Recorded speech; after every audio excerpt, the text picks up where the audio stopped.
Hello and welcome everyone to another episode of Manage Wealth with me, Divya Tusnial. Today we welcome a very special guest from hospitality sector, a man associated with one of India's greatest hotel chain and one of the world's strongest hotel brand, a name we all love.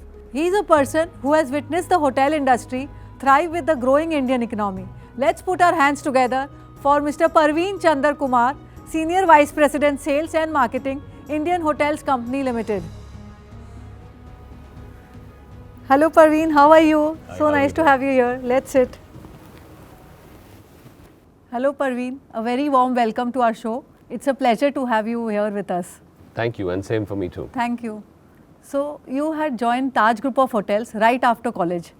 So how has your journey been over all these years with the organization? So I've been with the IHCL for about 29 years, my first job, and it's been beautiful. It's one of the best companies to work in.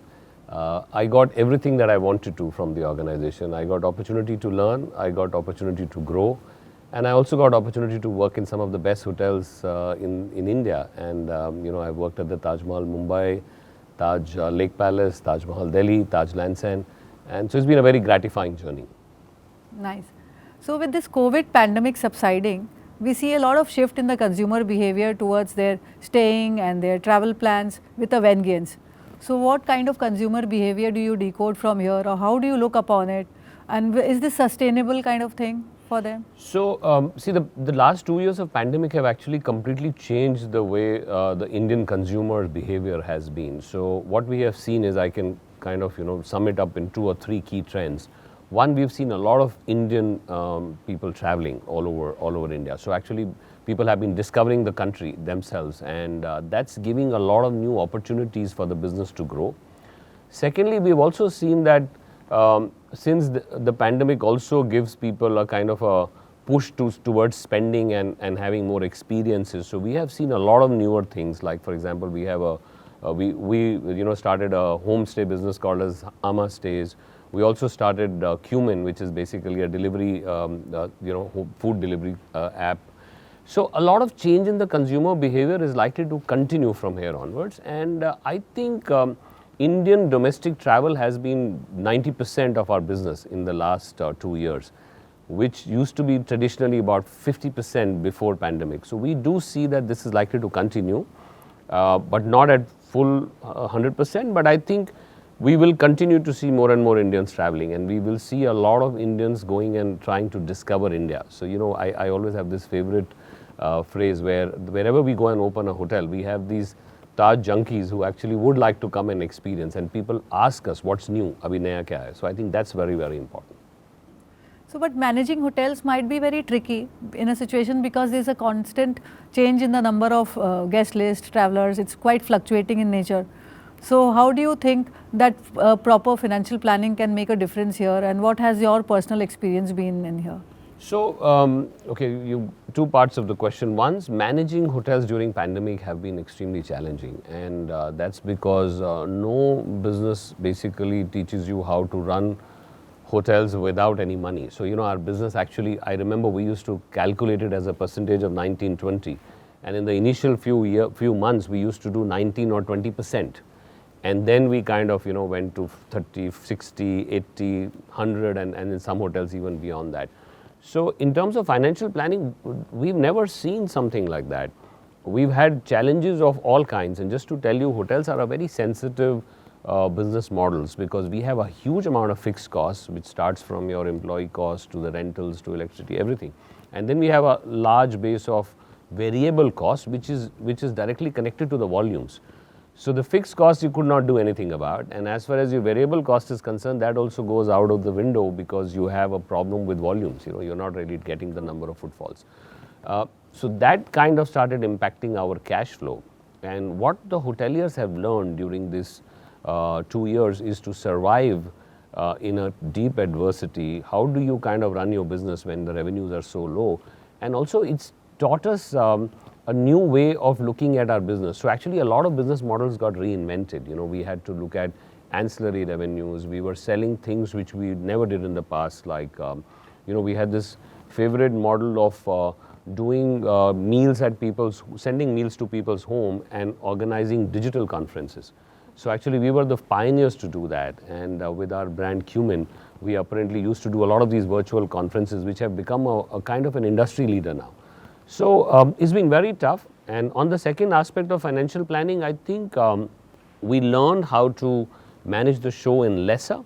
We also learned how to preserve cash, and also the learning has been how do you kind of work with lesser resources, and sustainability was the first thing. And of course there were three parts of the pandemic. The first and the most important was the survival, and the next step after that was how do you revive your business. And probably now after 2 years we are now entering the thrival mode. So I hope things go okay and we are able to start coming back to our previous. I think we're all bouncing back after the pandemic, so things should be all right and good, in fact, for all of us. Well, we are very hopeful. In fact, we do see a lot of revenge travel coming back, revenge travel coming in. We also see that the markets are going to open up in a very different manner. So once the international travelers start coming back, you would see a revival of the business. We're very hopeful that the next 3 years are going to be the golden period of hospitality, if pandemic is out of our way. I think that's important. So when it comes to hospitality and finance, do you think financial management plays a very significant role in building up a successful hospitality business? I think it's extremely important, and as I told you in the past that our business models are very sensitive, so we really need to have great financial planning. Most of the time when you open a hotel, you open the hotel on borrowed money, so you have to kind of service the debt. At the same time you have very high fixed cost. You have to be extremely careful that your variable cost, which is a factor of your total volumes, continues to be in the right track. And then at the end of the day, hotels are living animals. So that means you have to focus, you have to have a two-pronged approach. One is the top line, which means every room needs to be sold at its optimum price. Every restaurant chair has to be occupied at the optimum price. And if you are not able to sell it, that's an opportunity lost. And when it comes to expenses, since there are multiple things which add on to the expenses, you have to be continuously careful in terms of how do you do that. And you also need to build reserve for the bad day. So it's a fairly like running your own home, right? So you need to be very careful with your financial planning, and you also have to be extremely judicious. So we've always known that Taj group of hotels are known for their attention to the tiniest of the details to give a good consumer experience. So how much of this DNA have you actually inculcated yourself towards your personal financial planning and management? Okay, so that's interesting. Yeah, so eye for detail and making sure that you get the things right for guests all the time is very important. And I think what I have learned in my personal space, I do my financial planning myself. I don't really use anybody to help me. 2 or 3 things. One, you have to be consistent.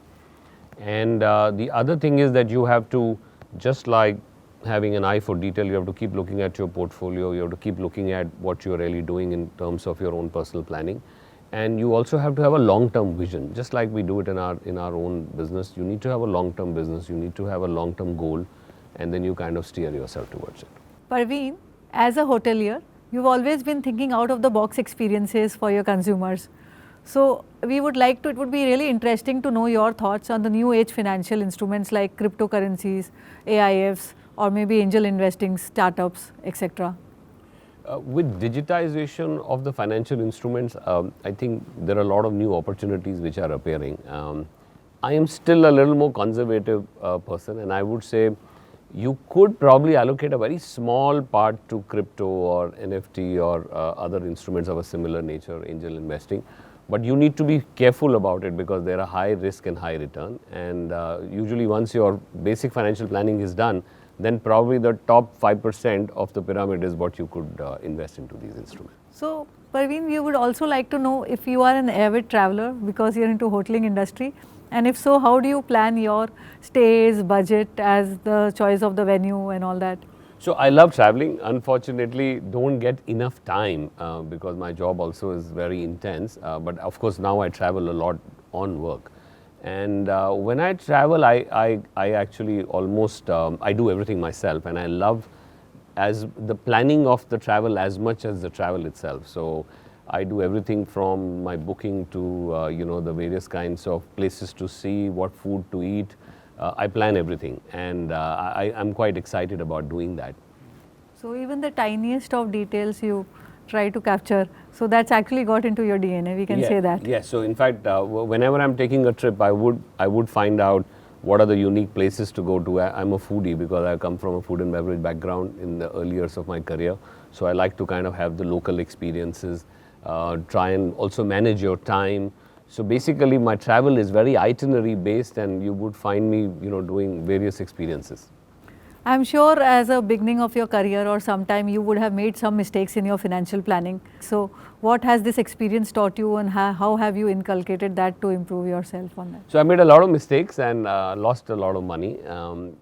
I think there are 2 or 3 mantras that I've learned from there. One, there is no quick way of making money, right? So you need to be, a lot of time we get into things which will give us a quick return. I don't think that's the right way to do. Second is, if you're consistent on your goals, you will always be able to kind of achieve.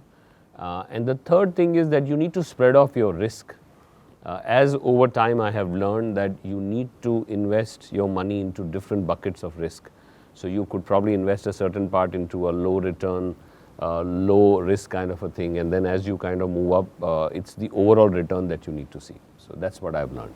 So with all this financial planning, have you been able to plan your retirement as in financially and to stay active and occupied? Well, I have a long time to retire, but I do have plans on what I want to do as far as my retirement funds are concerned. And I would also say that I plan to continue doing something till all the time. So, and what I really like is the aspect of working in the financial field. So not as much just doing your financial planning. I also like the smell and the task behind investing, and I do like to do things where probably I would become a portfolio manager and so on. So those are some of my ideas which I would do when I have more time. So maybe any anecdote which you can share wherein your active financial planning has helped you achieve your maybe dreams, bucket list or goals?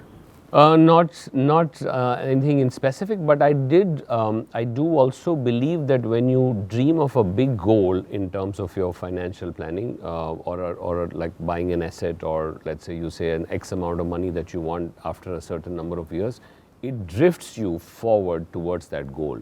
So, the advice that I give it to my friends and to younger people is that you must have a big goal in terms of your financial planning. It could be an X amount of money by an X age, it could be an X property investment by an X age, and so on. Once you do that, automatically you will find that your behavior and your rituals start moving you towards that. And one of the things which I have an anecdote from my own self was that when I was just became a general manager of the Taj Lake Palace, I bought my first house and I didn't have any money. But what really helped me was, having a dream, and then when I went back on the table, I could figure out that it was affordable, and it happened effortlessly because I had planned for it. So I think financial planning is a continuous process, and you need to do it all the time. So what has been one quote which you've always been abiding to, and why? Well, if I look back, one of my favorite quote is think of the end first, and that comes from the book Stephen Covey. Whenever you start a task, you must think of what really you want to achieve by the end of it. I personally feel that if you have a dream and you know what you really want to achieve, again, you are able to kind of work towards it. So you need to you have to dream of what the end of what your efforts is likely to be. So I think that's kind of helps me in my personal and professional space. Very nice. Parveen, as a hotelier, you've always been thinking out of the box experiences for your guests. Could you share some interesting experiences? So, one of the most important thing about hotels is that you get lots of opportunities to keep reinventing, getting new things to the market, creating new experiences for the customers. So we've done a lot of things in the IHCL, in the food and beverage space. We've got some new experiences from our food delivery app, Cumin. We've reinvented certain restaurant concepts, like we've just done Seven Rivers in Bangalore. We've also done Paper Moon, which we are kind of bringing up a new restaurant. We also done a lot of work with respect to reinventing our traditional businesses. For example, Ginger, which was our budget brand, we've kind of relaunched it as a lean luxe segment, and we've redone the entire look and feel of the places. So we continue to make new experiences. During the pandemic, we also created a homestay business which was called the Amar Stay, and every few months we come up with something new, and I think that's a great opportunity. Everyone has their own bucket list, so I'm sure you also have something. So how does it look like if you can share? Oh, I have a big bucket list and very little time to achieve them. So a couple of things. I love traveling, so I have a whole lot of places that I would like to travel, and that's one. I love reading, so there is always a big list of books that I would like to read. And the third thing is I want to do something in the space of giving back to the society. And one of my dreams is to work in the space of primary health care in the rural areas. And that's what I've already started planning, and I think in the next 6 to 8 years, I would come up with a model where I want to do that. That's interesting. So Parveen, it was terrific chatting with you and to understand your views on hoteling and financial management in different aspects. So we would like to know about you personally also. So I hope you don't mind if we do a rapid fire round with you. Let's go for it. Okay. Hills or beaches? Hills, always. I love hills. Okay. Measured or instantaneous? I would say both. Sometimes measured, sometimes instantaneous. Measured in work? Measured in work, and I would say instantaneous in creativity and in personal space. E-book or physical book? Both. So I still love the smell of a real book, but I have moved to digital, and even to that matter, a lot of audiobooks. So depending upon time. Party animal or a family man? I would say both. Okay, nice. Your perfect lazy day? A perfect lazy day is sipping tea at home, reading a good book, and not doing anything. Football or cricket? Cricket, always. Favorite player? Sachin Tendulkar. Memorable holiday? So my favorite holiday was in Maldives, and I still can't get those blue skies and beautiful clean waters. I went down for snorkeling, fantastic. So one more for you. Which has been your favorite property as in the hoteling industry, internationally or in India? Oh, that's difficult. I would say two of them. One is, of course, our flagship, the Taj Mahal, Mumbai, and the other would be the Taj Lake Palace. And I've had the pleasure of working in both those properties. So Parveen, it was so nice to be having you here on the hot seat, and I enjoyed each and every moment of this chat show, and I hope our viewers also did so. So with this, I would really like to thank you so much for coming to my show. Thank you very much. Thank you so much.